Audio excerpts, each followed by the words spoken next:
It's back! That's right, my never once talked about feature of reviewing Mystery Science Theater 3000 box sets has at long last returned. And where did it go, you might ask, though you probably won't. Well, I sort of stopped doing these because my Rhino DVDs of Mystery Science Theater sort of stopped working. It started off with some visual artifacts, they started developing some jumps and some skips, and then, starting with the horrors of Spider Island, they actually just froze up altogether. About 20 minutes into that episode, it's no longer watchable. It's just a very expensive and very shiny coaster.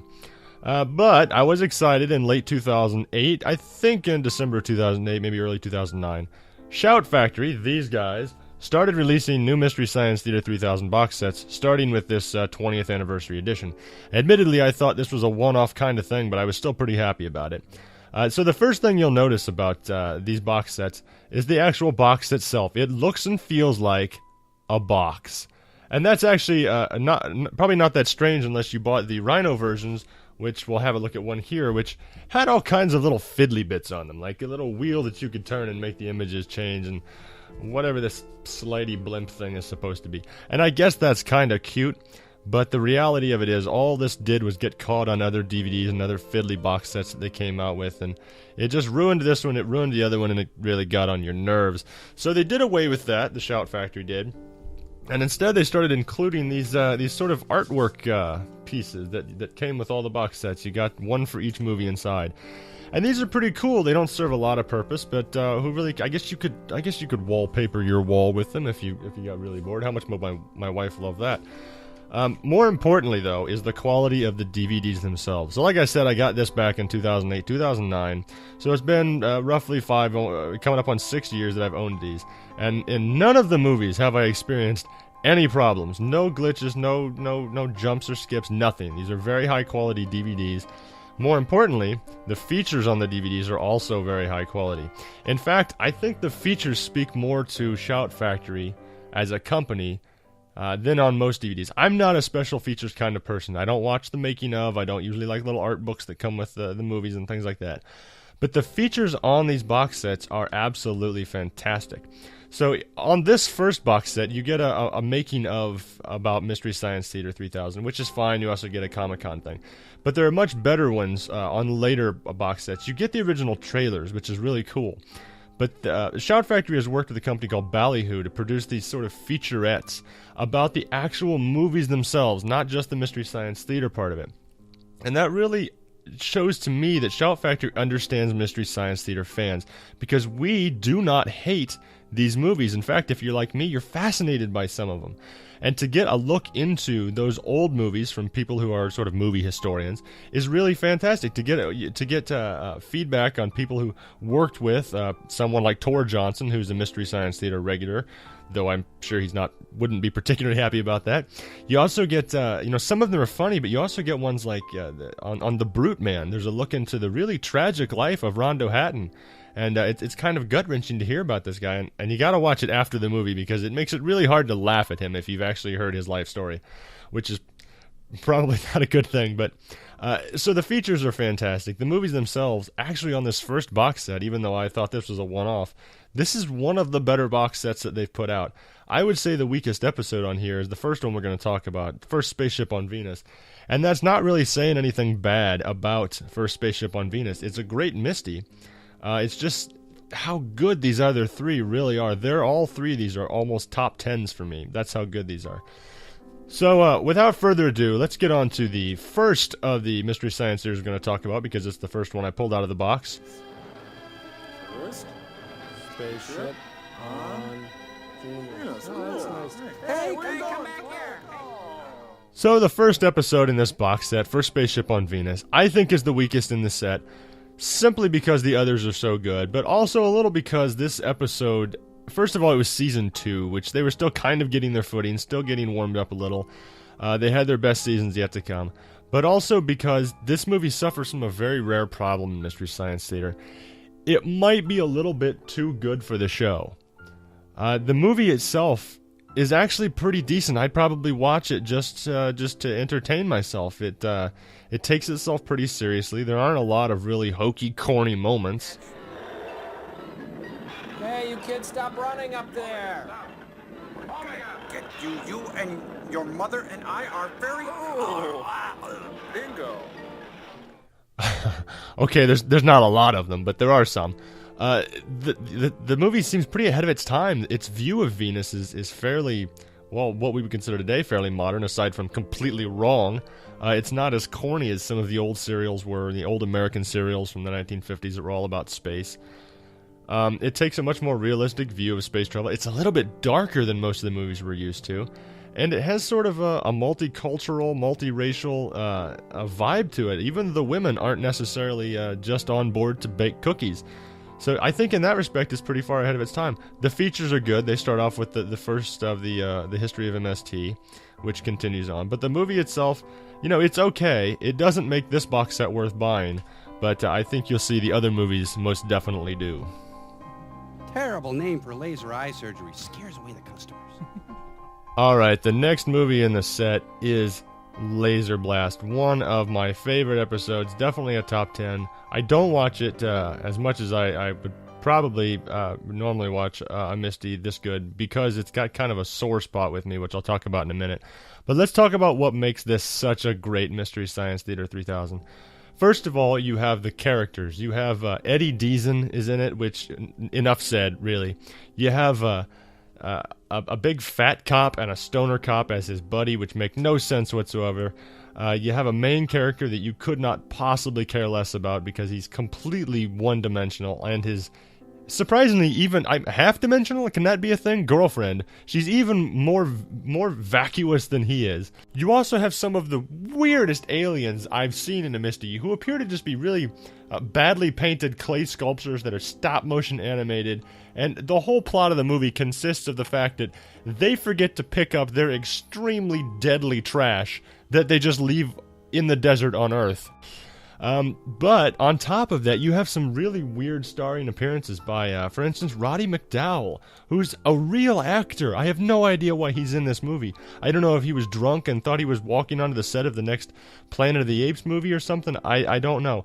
You also have, even stranger maybe than Roddy McDowall, the makeup for this movie, which is surprisingly well done, not shockingly, because it's done by V. Neal, who is a 3-time Oscar winner, and I believe she's been nominated about 11 billion times. She's a fantastic makeup artist who's worked on some of the most high-profile, biggest franchises in modern movie history. But you also have a complete lack of a plot, a huge void where the plot should actually be. This movie, I think, is just the story of what happens when a doofus finds a really powerful alien weapon.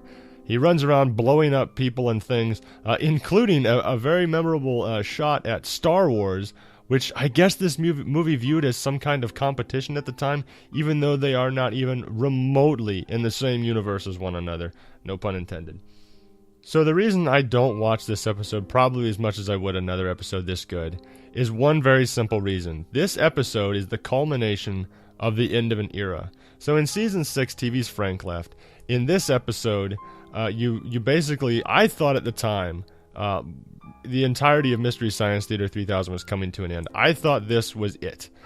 Dr. Forrester, in a very well-done scene, reverts to a Star Baby, a very 2001 homage there. Incidentally, old Forrester was actually played by his real-life dad, Jack, which is pretty cool. It's a great scene. I think, personally, that Dr. Forrester is the most pivotal character in the entire Mystery Science universe.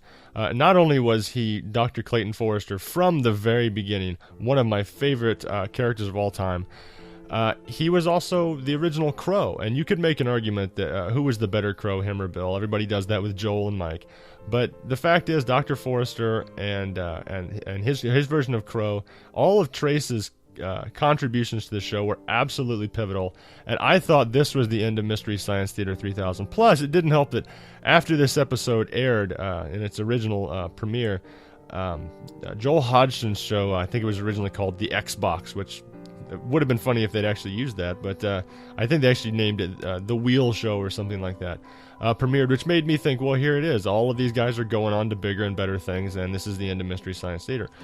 Fortunately, I was dead wrong. It happens every once in a while, and I'm very glad because some of their best seasons were yet to come. So maybe I should give this episode a little bit more credit. It is genuinely one of the best episodes. The special features include the second part of the Mystery Science Theater making of, the history of, including the original Laserblast trailer, which is just as terrible as the movie. The specials, the most memorable moments in this one, for me, were Mike Nelson as Captain Janeway. I thought that was absolutely over the top. Almost made up for the fact that I thought it was the end of the show, but not really. It didn't at all. But still, great episode. One of the reasons this box set is so worth getting. I don't know. You had him last. You can't say that. You're gonna get in trouble. Werewolf, one of my all-time favorite Misties. And this isn't even just a top 10. This is probably a top 5. First of all, it has Joe Estevez in it. I mean, you don't really need to say anything more than that. Every Joe Estevez movie ever made is going to make a good Misty. But this one has a great bad guy in it. The werewolf doesn't even look like a werewolf. It looks like a guy in a fat bear suit. At one point, it's got a head that's a hand-operated rubber puppet that's ridiculous. It's got foreign actors in it, which we Americans love, because what's funnier than an accent from another country, right? It's not at all offensive, I don't think. So it all comes to this? The thing that it comes to? You and Noel is in it for fame and fortune? Yes, we is. But over my dead body. You hear me? I won't stand for it. You as a jerk. It's got a thoroughly dislikable main character. You really, not only do you not care really what happens to him, I kind of wanted him to die throughout the entire thing. When he got beat up or punched by Yuri, by the way, Yuri is a Spanish guy, if I'm not mistaken. I don't know how his parents chose that name, but that was interesting. But yeah, you want him to die throughout the whole movie.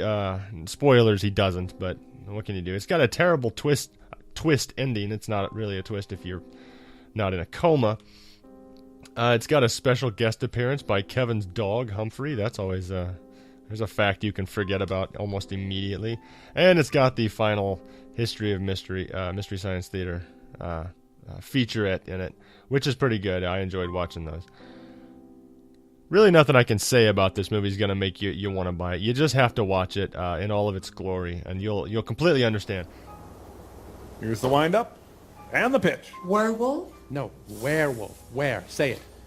This movie is one of the big reasons that this box set is totally worth getting. I'm assuming everybody's got it by now already anyways, but if you're thinking about getting into Mystery Science Theater for the first time, this is one of the movies you should definitely check out. It is absolutely hilarious top to bottom. Plus, it has Mike in drag, which is, while disturbing, still pretty funny, even though the song is... It gets in your head and it doesn't go away ever. I still sing it to this day. Well, I just saw this a few weeks ago, so I guess that makes sense. Whatever. Future Wax. War. Oh, yeah. Sorry. Last but most certainly not least, Future War. Made in 1994, and it looks exactly like it was made in 1994. One word, plaid. That's the best way to describe this movie, really, plaid. Other than that, I might say the hero is foreign if you're from America. I guess he's not foreign if you're from Brussels. I don't know wherever he's from. He's sort of a poor man's Jean-Claude Van Damme, but not quite as poor, since I believe he was actually the star of a couple Bloodsport movies, like 7 or 9 or 34 or something like that. But regardless, he was also in I believe he was in the second Matrix movie as the first of the bad guys who shows up, who is an upgrade or something like that. I'm pretty sure that's him. It looks exactly like him. I haven't looked into it. I probably should. But I hate that movie and I refuse to acknowledge its existence. My shirt was knocked off. It was knocked off, I swear. Another great thing about this movie, just a name, Robert Zadar. If you like Mystery Science Theater 3000, you have to like Robert Zadar. He is a key component to bad movies, and I hate to say it's just because of his face, but he's actually a really nice guy, so yeah, it is just because of his face. Sorry, Bob. Another great thing about this movie, dinosaurs. I know all these words that I'm saying don't really seem to make sense in any sort of order. I'm just saying Robert Zadar, plaid, dinosaurs, the future, some kind of war. Yeah, well, it doesn't make sense in the movie either, and apparently the director of this movie, at least the second director, I guess there was a conflict in the middle of this movie and they had to bring in another director to finish it. He sort of agreed with that sentiment because I guess they commented that this would make a great Misty while they were actually making it. That's some pretty high hopes for your movie right there.